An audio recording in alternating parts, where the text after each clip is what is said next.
चलिए अब question number 22 देख लेते हैं। रीड करते हैं question. Refer two example 13.1।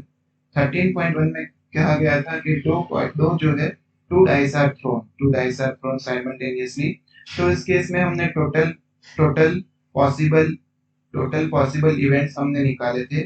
Total possible events क्या होंगे? हमें मालूम है 1 1 गिर सकता है क्योंकि फर्स्ट डाइस पे 1 होगा, सेकंड डाइस पे 1 होगा।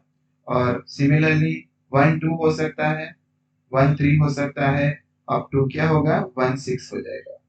सिमिलरली 2 2 2 1 हो सकता है, पहले डाइस पे 2, दूसरे डाइस पे 1। और 2 2 हो सकता है, 2 3 हो सकता है, अप टू 2 6 हो सकता है।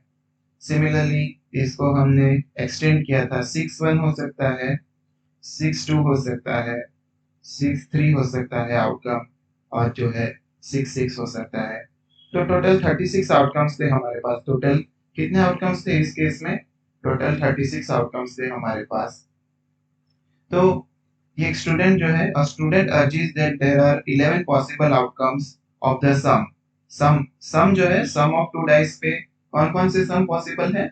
एक तो जो है 1 कभी भी पॉसिबल नहीं होगा, क्योंकि अगर एक डाइस पे 1 गिरेगा तो दूसरे डाइस पे जो है 1 से ज्यादा ही गिरेगा, या फिर 1 भी गिर सकता है। तो सम हो जाएगा 2। तो सम हो गया 2 3 4 5 6 7 8 9 10 11। और सम जो है 12 तक हो सकता है, क्योंकि हमें मालूम है कि सम जो है 12 से ज्यादा नहीं होगा, क्योंकि मैक्सिमम जो है सम ऑफ डाइसिस जो है 12 ही होगा, क्योंकि मैक्सिमम नंबर 6 होता है कोई भी डाइस पे। तो अगर 6 और 6 मिला लेते हैं तो 12 हो जाएगा। तो अब हमें प्रोबेबिलिटी निकालना है। एक स्टूडेंट कहता है कि ये टोटल जो है 11 जो है 11 पॉसिबिलिटीज है। तो ये जो है इन सबका पॉसिबिलिटीज जो है इक्वल होगा 1/11। क्या ये आर्ग्यूमेंट सही है, हमें पूछ रहा है। Do you agree with this argument?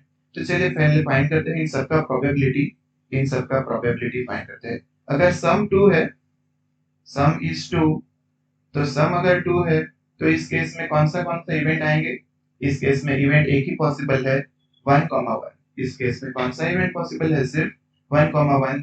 तो 1 इवेंट फेवरेबल है। इस केस में कौन सा इवेंट फेवरेबल आउटकम है? इस केस का फेवरेबल आउटकम है 1। तो अगर फेवरेबल आउटकम 1 है तो इसका प्रोबेबिलिटी हो जाएगा, प्रोबेबिलिटी के सम 2 है उसका प्रोबेबिलिटी हो जाएगा 1 आउट ऑफ 36। कितना हो जाएगा? टोटल आउटकम है 36, तो इसका प्रोबेबिलिटी हो जाएगा 1 आउट ऑफ 36।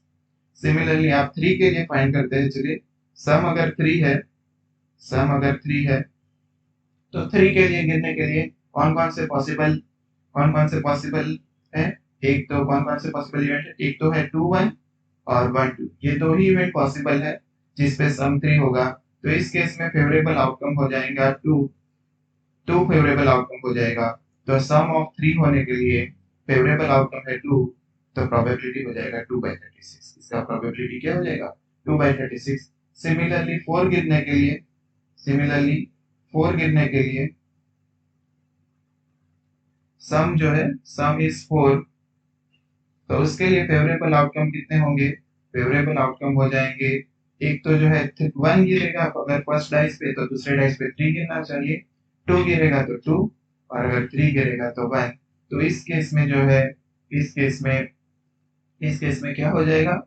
इस केस में जो है प्रोबेबिलिटी 4 गिरने के लिए फेवरेबल आउटकम 3 है, तो इसका आंसर हो जाएगा 3/36।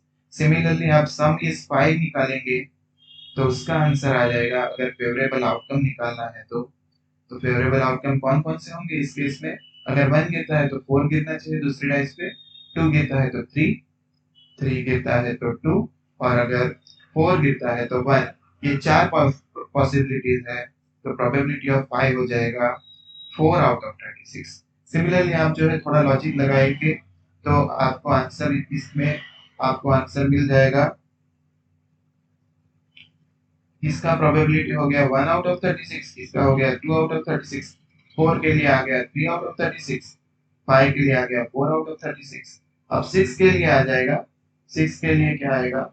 6 के लिए प्रोबेबिलिटी फाइंड करते हैं, सम फाइंड करते हैं 6 के लिए। तो 6 के लिए आ जाएगा, कौन कौन से इवेंट आ जाएंगे?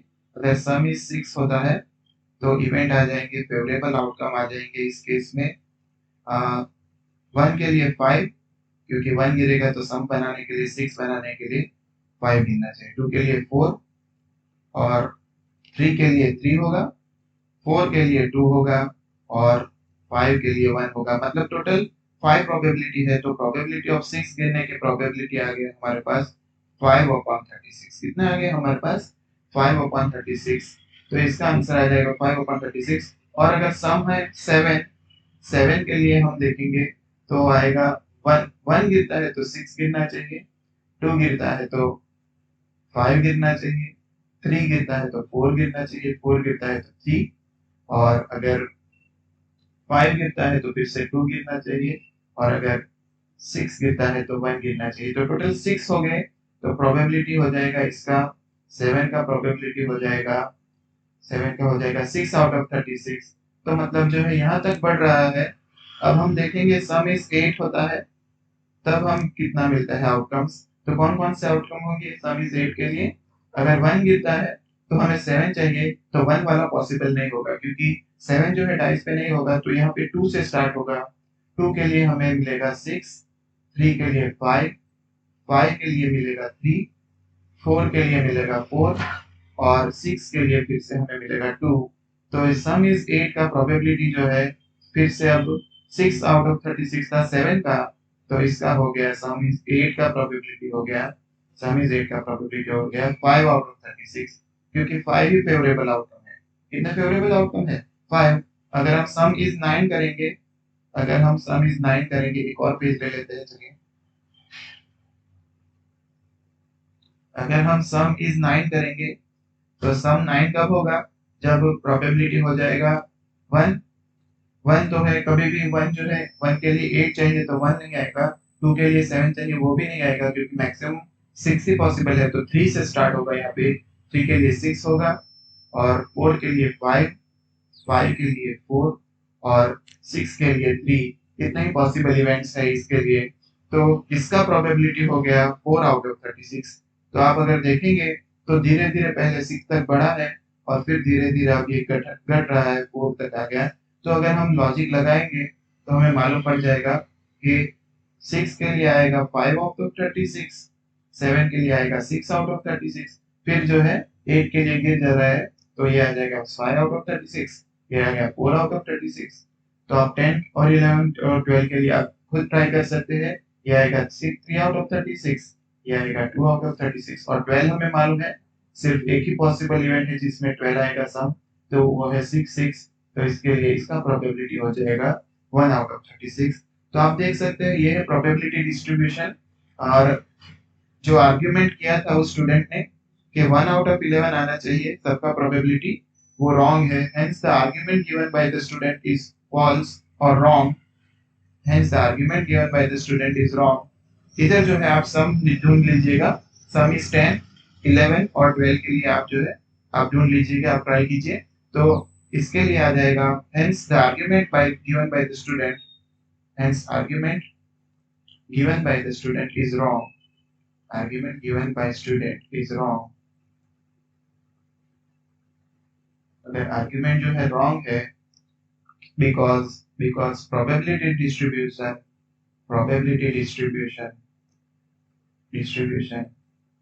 for all the events is different, for all the sub events is different, for all the sub event is different। तो ये आ गया आपका आंसर। तो आई होप कि आपको समझ में आ रहा है, ये क्वेश्चन बहुत ही सिंपल है, बस आपको थोड़ा लॉजिक लगाना है। इस केस में आपको बस थोड़ा लॉजिक लगाना है कि सम कब 2 होगा, सम कब 2 होगा, सम कब 3 होगा, ऐसे करते करते। और प्रोबेबिलिटी डिस्ट्रीब्यूशन एक बार आप याद रख लीजिए, अगर आपको याद रहता है तो बहुत ही अच्छा होगा और यह क्वेश्चन आप इजीली सॉल्व कर पाएंगे। चलिए मिलते हैं अगले वीडियो में। Thank you.